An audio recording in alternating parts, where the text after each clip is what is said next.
Assalamu alaikum guys. So আজকে আমরা ইনশাআল্লাহ আমাদের থার্ড চ্যাপ্টারের ফার্স্ট পার্টটা ইনশাআল্লাহ করব. Okay? And the first part is basically will tell you how the Britishers kind of came to power. ওরা কিভাবে এই বেঙ্গল এরিয়াটাকে ক্যাপচার করলো বা টেক ওভার করলো. ওকে,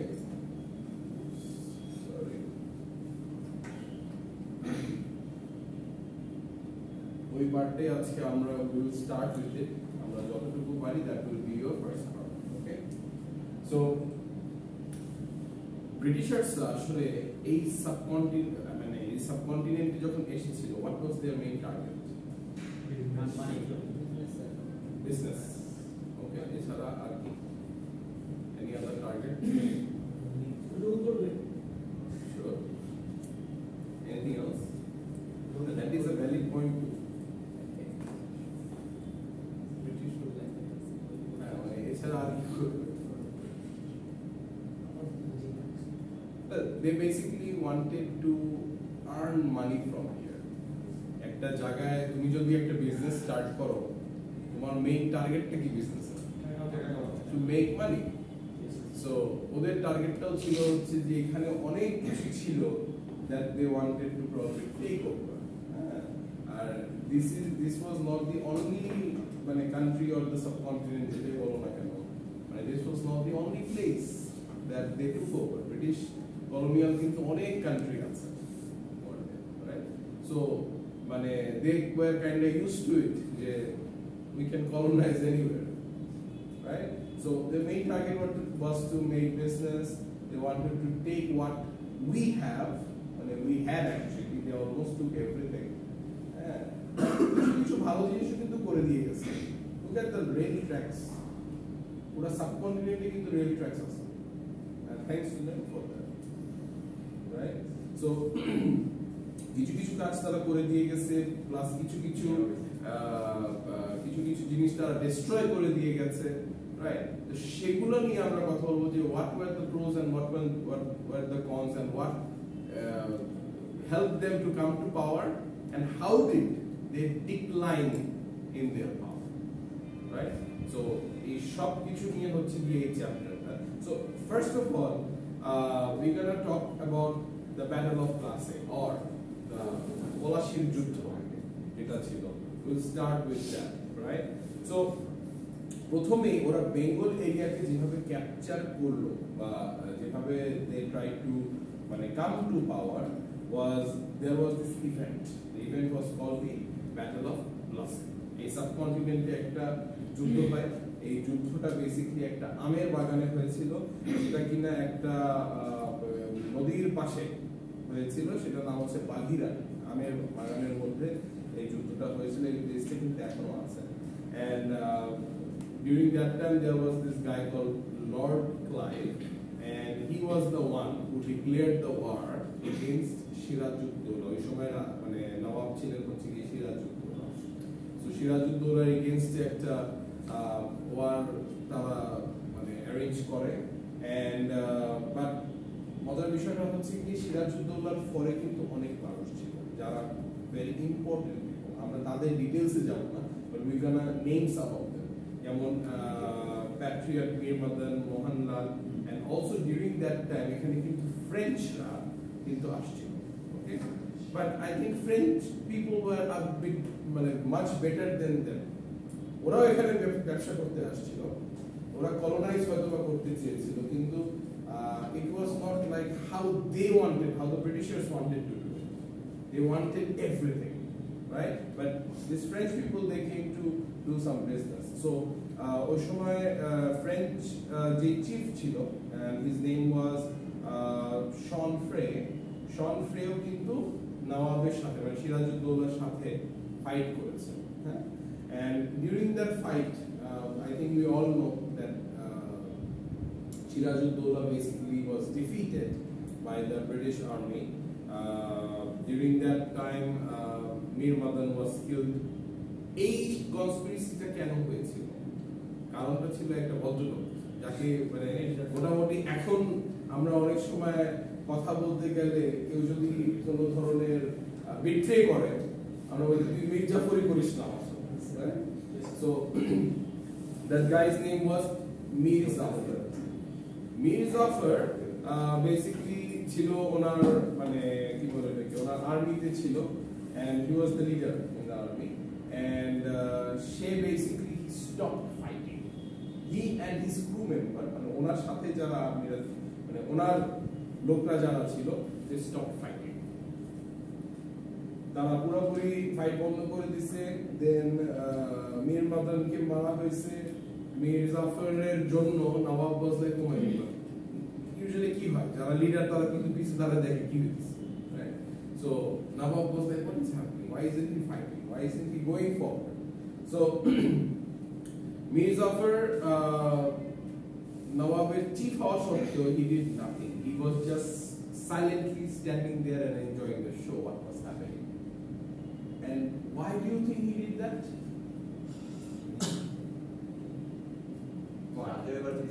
ওইটাতে আসতেছি নেক্সট স্লাইডে, বাট বিফোর দ্যাট এই যে ব্যাটলটা হয়েছিল, রাইট, নবাবের এগেইনস্টে ব্রিটিশার্সদের সাথে, এই ব্যাটলটা আসলে হলো কেন? Why did this basically happen? ক্ষমতা দখল। এক্স্যাক্টলি, বাট এটার রিজন গুলা কি? আরো কিছু রিজন আছে ডেফিনেটলি, রাইট? সো আরো যদি কিছু রিজনের কথা বলি, যেমন there was this tradition, যখন একজন নতুন নবাব হয়, সিস্টেম হচ্ছে কি সবাই তাকে গিফট দেয়, রাইট? আমাদের বার্থডে হলে আমরা গিফট দিই না, ঠিক সেভাবে যে নবাব নতুন হওয়ার পরে তাকে একটা গিফট দিতে হয়। So what this English people did, that ওনারা কোনো গিফট পাঠায় নাই, ওনারা গিয়ে নবাবকে সম্মাননা জানায় নাই। So Nawab kind of goat very angry, এরকম দুঃসাহস আমার সাথে মেনে নিব। So English was like, who are you? We're gonna take you over anyway. Relax. So ওরা ওদের মতো যত ধরনের কাজ ওরা যা যা ওদের করার দরকার ছিল তারা অটোমেটিক্যালি করতেছিল উইদাউট পারমিশন। যেমন they were building their own house or fort, যেটাকে বলে। যদিও রাজা নিষেধ করছিল, তাও ওরা করেই যাচ্ছিল। ওরা যে বিজনেসটা করছিল ইংলিশদের সাথে, বিজনেসটা করার কারণে যেটা হচ্ছিল যে ব্রিটিশার্স war making the money, but ওখানকার যারা লোকাল ছিল, লোকাল যারা মার্চেন্টস ছিল, মানে ওরা আস্তে আস্তে লসে চলে গেল, মানে ওরা বিজনেস করতে পারছে না। এখন মনে করো তোমার ওখানে এই যে যেমন সামনে আমাদের কোরবানি আসছে, ঠিক না? তো কোনো কারণে যদি এখন ইন্ডিয়া থেকে বর্ডারটা ছেড়ে দেয় এবং অসংখ্য পরিমাণে যদি কোরবানির পশু চলে আসে, তার মানে কি আমাদের এখানে যারা মানে গরু লালন পালন করেছে তাদের কি হবে? পুরাই লস হয়ে যাবে, কারণ ওখান থেকে তো গরু আসবে কম দামে। ওয়াই? বিকজ ইন্ডিয়াতে কেউ গরু খায় না, ইন্ডিয়াতে গরুর প্রচন্ড প্রোডাকশন, কারণ ওরা মনে করো যে আমাদের মতো খায়ও না, গরু মারেও না, রাইট? সো মানে ওই যেটা থাকতেছে যতদিন মরার আগ পর্যন্ত সে থেকে যাচ্ছে, রাইট? সো মানে আমাদের এখানে কিন্তু কন্টিনিউয়াস প্রসেস, মানে আমরা হচ্ছে খাচ্ছি, ইউনো, আবার ঈদ আসতেছে, একটা হিউজ চাঙ্ক আমরা রেখে দিচ্ছি, ওইটাকে আবার আমরা ঈদে খাচ্ছি, মানে আমরা এই প্রসেসেই আছি, ঠিক না? সো মানে ব্যাপারটা একদম এরকম যে ব্রিটিশার্সরা যে বিজনেস করছিল, ওরা 10 টাকার জিনিস 2 টাকা দিচ্ছে। সো এদের কি হবে? ডেফিনেটলি এখন এই 10 টাকার জিনিস ওরা তো 2 টাকা বেচতে তো পুরোই লস, ওরা এখন বিজনেস করবে কেন? সো মানে নবাব যদিও নিষেধ করছিল এটা করতে, কিন্তু ইয়া করতে পারে না, বাট কিন্তু তারা কিন্তু শুরুতে কাইন্ড অফ একটা পারমিশন দিয়ে রাখছে। সো তাতে করে যেটা হইলো যে আস্তে আস্তে এভাবে করে প্রবলেমস অ্যারাইজ করতে থাকলো। অলসো আগের দিনে যেমন নবাবদেরকে কিন্তু একটা ট্যাক্স দিতে হতো, আমরা ট্যাক্স দিই না বছরে, এরকম একটা ট্যাক্স দিতে হতো। ইংলিশটা বলো কিসের ট্যাক্স, কিসের? So these are many reasons why basically Nawab got angry, why they started but they were like, okay, we want to fight against, right? So they had the fight, but Siraj-ud-Dawla got defeated. Why did he get defeated? Because ওনার যে army যে মানে chief ছিল Mir Zafar, Mir Jafar wanted to take the power. সে পাওয়ার নিতে চেয়েছে এবং he wanted to sit in the throne. So he made a deal with the British people. আচ্ছা ঠিক আছে, we will kill, মানে আমরা তো আমরা আর্মি দাঁড়ায় থাকবে, তোমরা এসে সিরাজউদ্দৌলাকে মেরে দাও, তারপরে তোমরা যেটা বলবো আমি করবো, আমাকে ফোনে বসো, আমি রাজা, আমি নবাব। So they made the deal, and এইভাবেই basically Mir Jafar's conspiracy কারণে Nawab was killed, you know, and Lord Clive kind of came to power. Nawab, as in not Nawab, Mir Jafar actually thought that, oh my God, he was going to become the Nawab. He will have so much power, right? Actually, originally the power was not given to him. He was just a puppet of the English people, right? So ব্যাটেলের কারণে যেটা হলো যে English people, they started their monopoly business over here, এবং ফ্রেঞ্চদেরকে ওরা বের করে দিল, ফ্রেঞ্চরা আর এখানে বিজনেস করতে পারবে না, ওরা থাকতে পারবে না, ওদেরকে বের করে দিল। সো ব্যাটেলের পরে যেটা হলো যে পলিটিক্যাল কিছু চেঞ্জেস আসলো, সোশিও ইকোনমিক কিছু চেঞ্জেস আসলো, এন্ড মোস্টলি সব জায়গাতে ইংলিশদের মানে ওদের ফেভার যাতে হয় সেই একটা সিচুয়েশন ক্রিয়েট হয়ে গেল, রাইট? সো আলটিমেটলি যেটা হলো, the English people came to power through the Battle of Plassey, or পলাশীর যুদ্ধের মাধ্যমে ওরা বেঙ্গলে পাওয়ারে আসলো, right? So this was basically the Battle of Plassey. এরপরে যে ঘটনাটা ঘটলো সেটা হচ্ছে কি একটা সিস্টেম করা হলো, সেটা হচ্ছে যেটাকে বলা হতো হচ্ছে কি ডুয়েল অ্যাডমিনিস্ট্রেশন। এই ডুয়েল অ্যাডমিনিস্ট্রেশনে যে ব্যাপারটা ছিল সেটা হচ্ছে গিয়ে there was two things, হয়তো তোমরা প্রথম লাইনে পড়তে পারছো যে মুঘলের সময় দুটো ব্যাপার ছিল, একটা হচ্ছে গিয়ে দিওয়ানি আর একটা হচ্ছে গিয়ে সুবেদারি। ওকে, একটা গ্রুপকে দিওয়ানি বানানো হলো আর একটা গ্রুপকে সুবেদারি বানানো হলো। ওকে, সো এখানে কি বলে এটাকে, সরি, দিওয়ানি কারা আর সুবেদারি কারা? বেসিক্যালি দিওয়ানি হচ্ছে, দিওয়ানি টেকনিক্যালি বানানো হলো হচ্ছে গিয়ে যে নবাব ছিল, যে এম্পারাররা ছিল, তাদেরকে বানানো হলো দিওয়ানি। আর সুবেদারি হলো গিয়ে ব্রিটিশ মানে ইস্ট ইন্ডিয়ান কোম্পানি বা ব্রিটিশার্স যারা, তারা হচ্ছে গিয়ে মানে ব্রিটিশ আর্মি হচ্ছে গিয়ে সুবেদারি টাইটেল নিল। ওকে, সো তাতে করে এখানে কি ব্যাপারটা হয় সেটা হচ্ছে যে they had an agreement with the emperor in Delhi, right? মানে দিল্লির যে রাজা, তার সাথে একটা ডিলে চলে আসলো যে এখন থেকে তোমরা হবা দিওয়ানি আর আমরা হব সুবেদারি, তোমাদের কাজ হচ্ছে কি বসে থাকা, তোমাদের কোনো কাজ নেই। Just imagine you are just relaxing, প্রতি মাসে তোমার বাসায় বেতন আসতেছে, you just chill, তুমি 12টার সময় ঘুম থেকে উঠবা, 2টার সময় তুমি ব্রাঞ্চ করবা, মানে you just relax, you just chill, we will send you the money, right? So এই যে এগ্রিমেন্টটা হলো সেটা হচ্ছে গিয়ে যে কি বলে যে বেঙ্গল, বিহার আর ওড়িশা এই তিনটা জায়গায় সুবেদারি দেওয়া হলো হচ্ছে গিয়ে ব্রিটিশার্সদেরকে, এন্ড সরি আর দিওয়ানি দেওয়া হলো হচ্ছে ওখানকার নবাবকে। সো নবাব এম্পারারকে 26 লক্ষ টাকা পাঠান, 26 লক্ষ টাকা, and back then 26 লক্ষ টাকা is মানে crazy amount, right? So কিংকে নবাব পাঠাবে হচ্ছে গিয়ে 26 লক্ষ টাকা, whereas নবাব নিজে রিসিভ করবে 53 লাখ টাকা, ওখান থেকে 26 লাখ টাকা হচ্ছে গিয়ে দিয়ে দিবে এম্পারারকে। আর এখানে কোম্পানি অথবা যে ব্রিটিশ যে আর্মিরা আছে তাদের সাথে ডিলটা হচ্ছে যে ওরা টাকা উঠাবে, ওরা ট্যাক্স ইম্পোজ করবে, ওরা ব্যবসা করবে, ওরা মানে সবার কাছ থেকে ট্যাক্স কালেক্ট করে ওরা ওদের মানে তোমার আর কোনো কাজ নেই, সব কাজ ওরা করে দিবে, তুমি বসে বসে টাকা খাও। নবাবকে দিয়ে দেওয়া হবে 53 লাখ টাকা, সেখান থেকে 26 লক্ষ টাকা নবাব কিংকে মানে এম্পারারকে দিয়ে দিবে এবং সবাই সুন্দর মতো।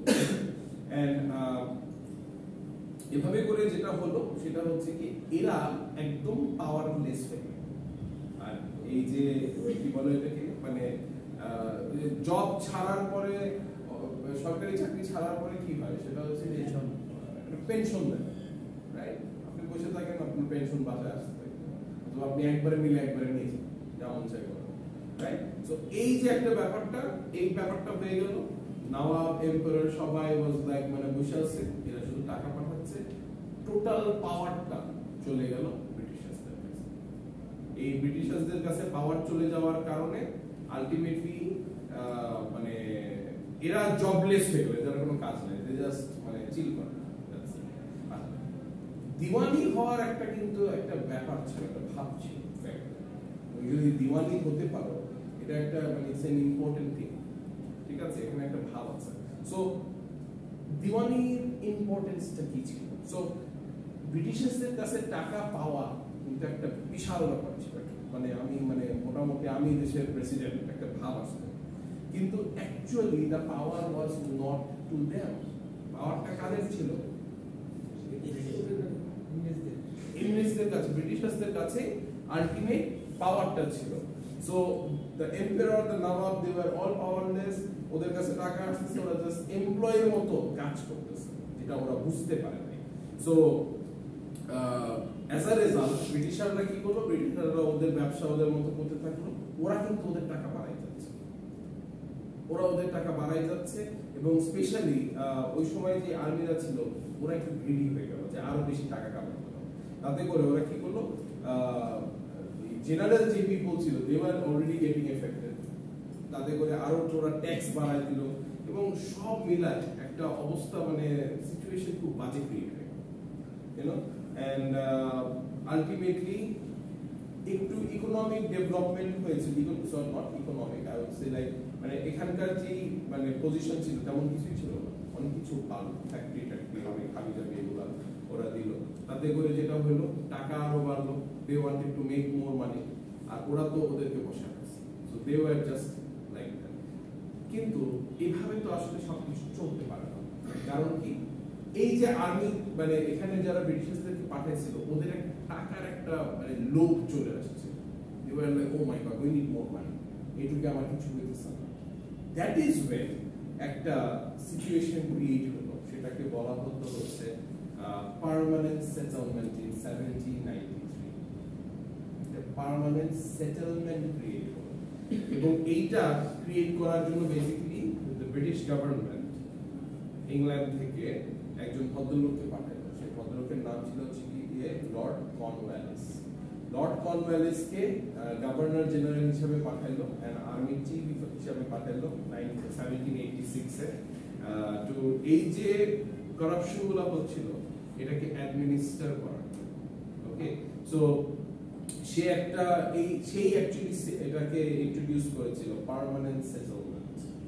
এবং এই পার্মানেন্ট সেটেলমেন্টে যেটা হবে সেটা হচ্ছে যে এই যে জমিদারদের, কারণ সবার কাছ থেকে কিন্তু সবার জমি টমি সব নিয়ে নিছে, মানে ওরাই সবকিছু করবে, কাউকে দিয়ে কিছু করাবে না। সো পার্মানেন্ট সেটেলমেন্টে সব জমিদারদেরকে এই যে বিহার, বেঙ্গল আর ওড়িশার যে ইয়া আছে, ল্যান্ড গুলো আছে, ওখানকার জমিদারদেরকে বললো যে তোমাদেরকে তোমাদের ল্যান্ড দিয়ে দেব, কিন্তু তোমাদের উপরে একটা ট্যাক্স ইম্পোজ করা হবে, এবং এটাকে বলা হতো হচ্ছে কি পার্মানেন্ট সেটেলমেন্ট। আচ্ছা, পার্মানেন্ট সেটেলমেন্টটা আসলে কিভাবে কি হবে? ওই যে যেটা মাত্র বললাম যে জমিদারদেরকে ল্যান্ড দিয়ে দিচ্ছে, এখন বলছে তোমরা এখানে মালিক, তুমি এখন এখানে যা মন চায় তুমি তাই করো, কিন্তু তোমার যতটুকু ল্যান্ড আছে ওই ল্যান্ড ওয়াইজ তোমার একটা ট্যাক্স ইম্পোজ হবে, তুমি বছর শেষে আমাকে ট্যাক্স দিয়ে দেবে। এখন তুমি ওখানে কিছু করো নাকি তুমি ওখানে কচু লাগাও, তোমার ইচ্ছা, but in the end of the day I need my tax. তুমি যদি আমাকে ট্যাক্স না দিতে পারো, মানে ট্যাক্সটা ফিক্সড, ট্যাক্স যদি না দিতে পারো তাহলে যে প্রবলেমটা হবে, তাহলে তোমার যে জমি আছে সেখান থেকে জমি সেল করে তুমি আমাকে ট্যাক্স দেবে, বা ট্যাক্স ফিক্সড, মানে আমি বছরে কয় টাকা কামাবো আমি জানি। সো তাতে করে আমার ওই যে আলটিমেটলি যে আমি কি কি প্ল্যান করব, কি কি করা যেতে পারে, আমি আরো কি ডেভেলপমেন্ট করব, সেই জিনিসগুলা মানে ফিক্সড, মানে ওদের রেডি হয়ে আছে যে আচ্ছা আমি বছরে এত টাকা কামাবো, তাহলে আমি এরপর এই প্ল্যান। সো এই সিস্টেমটা করার পরে যেটা হয়, জমিদারদেরও পাওয়ার কিন্তু মানে ঠিক আছে, ওদেরকে খাজনার প্রচলনটা কি এখান থেকে আসছে? ট্যাক্স তো আগে থেকেই ছিল। না মানে যে জমির যে ব্যাপারটা আছে, কিছু করুক আর না করুক খাজনা দিতে হবে, যেমন একটা জায়গার মধ্যে যে ওই হিসাব করে কি না, তুমি এইভাবে চিন্তা করো না, চিন্তাটা এই যে যেমন আগের দিনের যে রাজারা কি করতো, রাজাদের কোনো কাজ ছিল, কি করতো ওরা এই খাজনার উপরেই তো তারা থাকতো। তো খাজনা ওদের কাছ থেকে আসে নাই, আগে থেকেই চলতেছে, ঠিক আছে। বাট ওরাও ওই রাজাদেরকে মনে করো যে পাওয়ারলেস করে, ঠিক আছে, ওরাও সেম জিনিসটাই করছে, মানে যেমন আমরা রাজা তুমি কি, right? So tax was always there, always এই খাজনা দিতেই হবে। তুমি তোমার জমিতে যা ইচ্ছা তাই করো, বাট এতটুকু জায়গা এতটুকু খাজনা আসে, এটা তোমার দিতে হবে। সো জমিদারদেরও মানে আলটিমেটলি তাদের কোনো পাওয়ারই নেই, হ্যাঁ তারা টাকা কামাচ্ছে, বাট কিন্তু কেউ যদি ওই ট্যাক্সটা না দিতে পারে তখন জায়গাটা বিক্রি করে ট্যাক্স দিতে হবে। এন্ড মোর ওভার গভর্নমেন্টের কাজ হচ্ছে গিয়ে ওদের সেফটি, ওদের পিস এগুলো মেইনটেইন করা, সোজা হিসাব।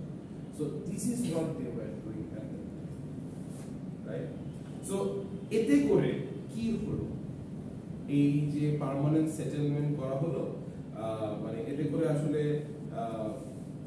বেনিফিট কি হলো, লস কি হলো, আসলে কি হলো? সিম্পল জিনিস, মাত্রই যেটা আমি বললাম যে অ্যাডভান্টেজেস বেসিক্যালি ব্রিটিশার্সদের ইউজ, ওরা ওদের মানে যে আমরা যেমন প্রতি বছর আমাদের একটা বাজেট হয় না, ওরা ওদের মতো প্রতি বছর বাজেট করে ফেলতে পারতে যে আমার এত টাকা আসবে, আমি এটা দিয়ে এটা করবো, আমার 10 টাকা আসবে, 10 টাকা দিয়ে আমি 2 টাকা দিয়ে আমি কাপড় কিনবো, 2 টাকা আমি 3 টাকা আমি সারা বছর খাবো, ঠিক আছে, আর 5 টাকা দিয়ে দিব, আমি set, I'm absolutely set that what I'm gonna do, like I have already made my plans because I know how much money I'm getting, so আমি ওগুলো খরচ করবো and I will be good about it.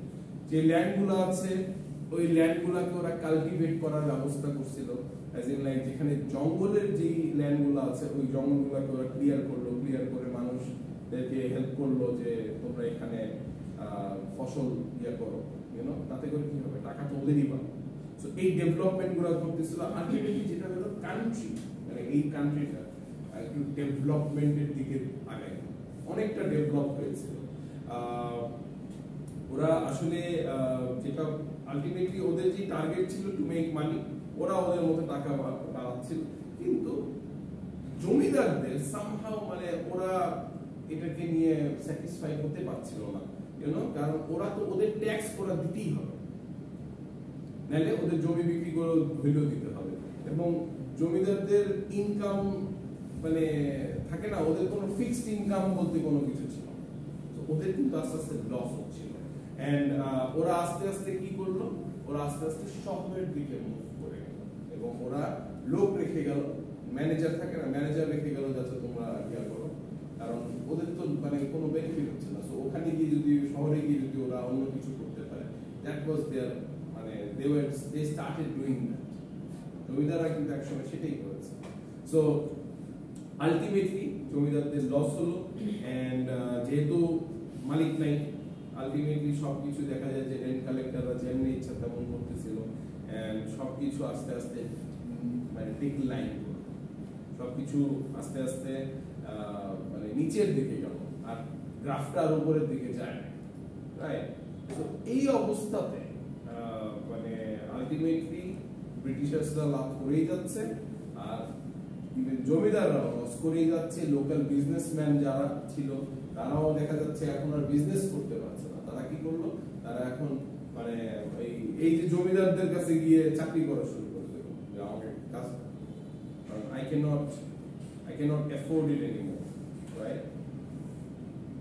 During that time তখন আরেকটা বিষয় হয়েছিল, and that was the mutiny or the rebellion, right? আমি যদিও এটাতে আজকে যেতে চাচ্ছিলাম না, বাট স্টিল যেটা শুরু করেছি এতটুকু শেষ করে দিই, কয়েকটা স্লাইড আছে।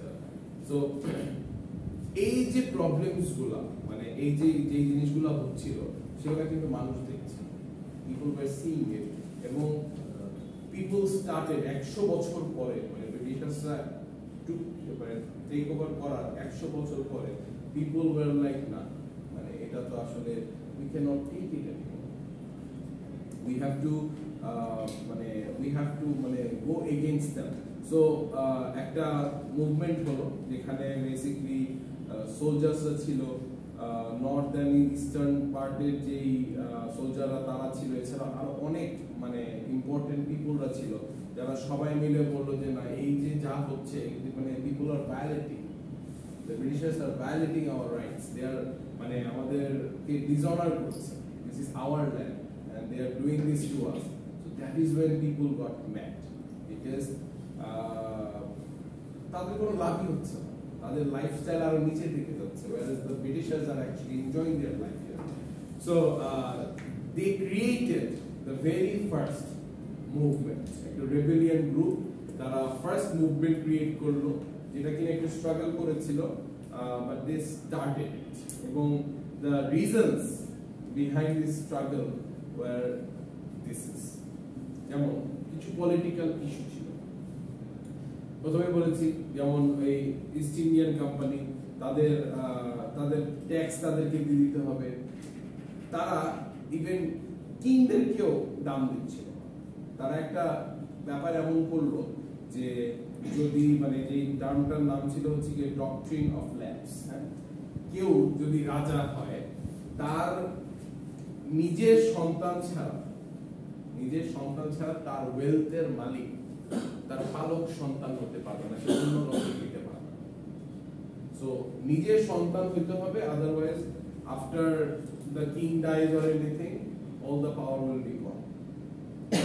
এবং এই জিনিসটা হচ্ছে গিয়ে ব্রিটিশ টেরিটরির মধ্যে, মানে তারা তো ভাগ করে নিছে, রাইট? সো এই টেরিটরির মধ্যে যেটা মানে আসবে সেটাকে তারা এভাবেই করে ফেলে, রাইট?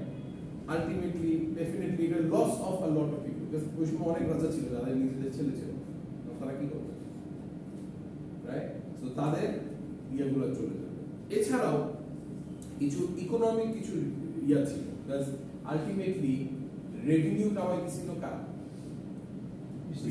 ব্রিটিশরা। সো জমিদারদের কি হচ্ছিল? লস। সো ইকোনমিক্যালি কিন্তু ওই যে বললাম যে আস্তে আস্তে গ্রাফটা উপর দিকে আর যাচ্ছে না, হ্যাঁ উপর দিকে যাচ্ছে ব্রিটিশার্সদের জন্য, বাট নিচের দিকে যাচ্ছে জমিদারদের জন্য বা লোকাল পিপলদের জন্য। ইকোনমিক্যালি কিন্তু ডেভেলপ কাইন্ড অফ করেছে, কারণ যত তোমার বিজনেস বাড়বে তত তোমার ইকোনমিক্যালি ডেভেলপ করবে, কিন্তু ডেভেলপমেন্ট শুধু ওদের জন্যই হচ্ছিল, অন্যদের জন্য হচ্ছে না। স্পেশালি যারা মানে নরমাল পিপল ছিল তাদের উপরেও একটা এক্সেসিভ ট্যাক্স ইম্পোজ করা হচ্ছিল, এবং যারা ইভেন জমির মালিক তাদেরকেও ট্যাক্স দিতে হবে।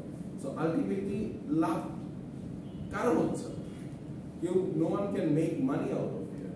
কারণ দেখা যায় যে যতটুকু মানে টাকা বাড়াইতে পারে ওটুকু ওদের দিয়ে দিতে হচ্ছে। People started to loan from people, আমরা লোন নেই না ঠিক ওভাবে। আগে কিন্তু এই মানে আগে তো এরকম ব্যাংক ছিল না, কি ছিল ওই যে মানুষ সুদের ব্যবসা করে, টাকা ধার দেয়, সুদ দিয়ে ইয়া করতে, আদারওয়াইজ তোমার জমি নিয়ে দিবে। সেম জিনিস, what are the banks doing nowadays? Same thing, isn't it? Right?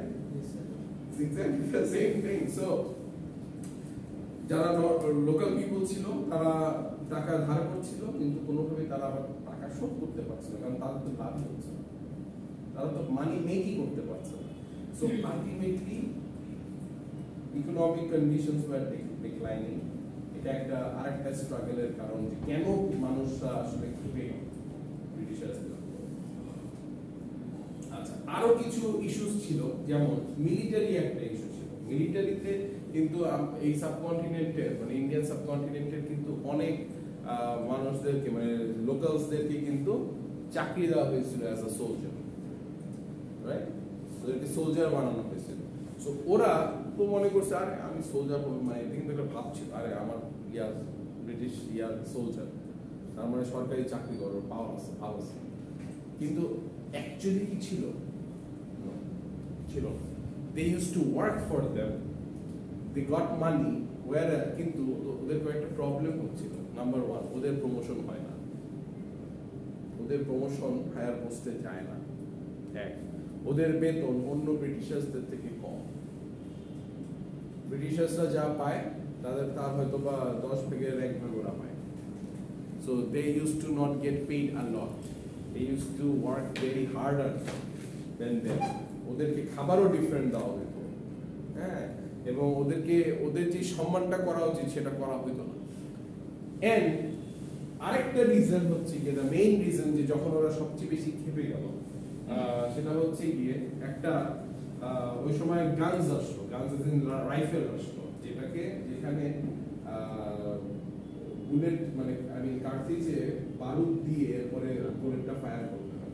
So ওইটার যে প্যাকেজিংটা ছিল, একটা এরকম মানে বলা বলি শুরু করলো, মানুষ রিউমার ছড়াইলো, ওই প্যাকেজিংটা খুব সম্ভবত কাউ অ্যান্ড পিগ ফ্যাটস দিয়ে বলে ওই প্যাকেজিংটা করা হয়েছিল। সো ডেফিনেটলি ওখানে অনেকগুলো মুসলমান ইয়া ছিল, এই সোলজার ছিল, অনেক বেশি হিন্দু সোলজাররা ছিল, ঠিক আছে। So they were like, oh we cannot take that in our mouth, because for Muslims it's haram, and for Hindus it's like the cow is a sacred animal for them, right? So they cannot do that. So তখন আর কি, কারণ এটা দাঁত দিয়ে ছিঁড়ে এরপরে গানে দিয়ে এরপরে ফায়ার করতে হবে। So they were like, no, we cannot do that. এই যে একটা রেবেলিয়ন, একটা সিচুয়েশন ক্রিয়েট হলো, সেখান থেকে একটা ফাইটের ব্যবস্থা হলো। কি হলো ওখানে ওয়েস্ট বেঙ্গলে যেমন মঙ্গল পান্ডে মুভি দেখছো সবাই? Exactly, I'm pretty sure then you know what happened. So there was this fight against each other, and ultimately এই পুরা এরিয়াতে, যেমন মিরাট, কানপুর, পাঞ্জাব, উত্তরপ্রদেশ, মধ্যপ্রদেশ, বিহার, বেঙ্গল, সব জায়গায় এটা ছড়াই গেল যে এরকম একটা সিচুয়েশন হচ্ছে, এবং সবাই পিপল আর গেটিং মানে ট্রিগার্ড যে না, ফাইট উইল হ্যাপেন। ইভেন এই প্রবলেম, এই মিউটিনিটিটা ঢাকা, চিটাগং, যশোর, সিলেট, রংপুর, দিনাজপুর, রাজশাহী এই এরিয়াতেও ছড়াই গেছে, right? There was this fight, and একটা ফাইট হলো। এই ফাইটের পরে ওখানে মানে ফাইটের জন্য আরো কয়েকজন মানুষ সাইন আপ করলো যে okay, we will fight for this cause. যেমন মুঘল এম্পারার ছিলেন তখন Bahadur Shah, he also was like, যা ঘটনা ঘটছে, আমি I want to fight now. Then ইন্ডিয়ার একজন ছিলেন নানা সাহেব, সে এরপরে দ্য কুইন অফ ঝাঁসি লক্ষ্মীবাই, দেন বেগম হযরত মহল অফ আয়োধ্যা, দেন মৌলভী আব্দুল্লাহ, এবং অনেক আদার মানে ওখানকার লিডাররা সবাই they were like wanting to fight. And mostly ওই সময় যে সিপাহীরা ছিল অথবা সোলজাররা যারা ছিলেন, মানে ইন্ডিয়ান সাবকন্টিনেন্টের যে সোলজার, হিন্দুস্তানি সোলজার যারা ছিলেন, তারা সবাই they wanted to fight and they fought, কিন্তু it was not a good one for them. They lost that fight. এই ফাইটটা যখন হলো তখন ultimately they could not win. এরা সবাই কোনো না কোনো একটা মানে ফিডালিটি হলো তাদের সাথে, এন্ড ওখানে যে মুঘল এম্পায়ার বাদশাহ 2 ছিলেন, মানে তাকে মিয়ানমারে পাঠিয়ে দেওয়া হয়েছিল। Queen Lakshmibai of Jhansi, she was killed, she died. নানা সাহেবকে আর খুঁজে পাওয়া যায়, উনি কোথায় গেছে কেউ জানে না, he disappeared. And যে সোলজাররা ছিল তাদেরকে ইনহিউম্যান টর্চার করা হলো, ওকে, এবং আলটিমেটলি অনেককে হ্যাং করা হয়েছিল, মানে ফাঁসি দেওয়া হয়েছিল, মানে মারা হয়েছিল, চাবুক দিয়ে মারা হয়েছিল, মানে গুলি করা হয়েছিল, মানে what not, you know. And এদের ডেড বডিজ গুলাকে বেসিক্যালি বাহাদুর শাহ পার্ক আছে আমাদের ঢাকায়, ওখানে তাদেরকে ঝুলে রাখা হয়েছিল। এন্ড এই যে ফার্স্ট যে একটা রেবেলিয়ন গ্রুপ, এরা সবাই মিলে যে চেষ্টা করেছিল টু ডিফিট দ্য ব্রিটিশার্স, ইট মানে প্রথমেই বললাম যে এটা কেন একটা স্ট্রাগল ছিল, স্ট্রাগলটা ছিল কারণ তারা হেরেছে, তারা জিততে পারে। ওকে, সো 100 বছর পরে, মানে মানে ব্রিটিশার্সরা আসার 100 বছর পরে someone actually tried so hard to fight against them, but they could not do anything. So this fight ended and people died. Right? With that, I'm gonna get done with the first part of it, and then in the next part we'll talk about more, inshallah. Okay, আজকের মতো এখানে শেষ করছি, next দিন ইনশাআল্লাহ part 2 তে চলে যাব। Thank you.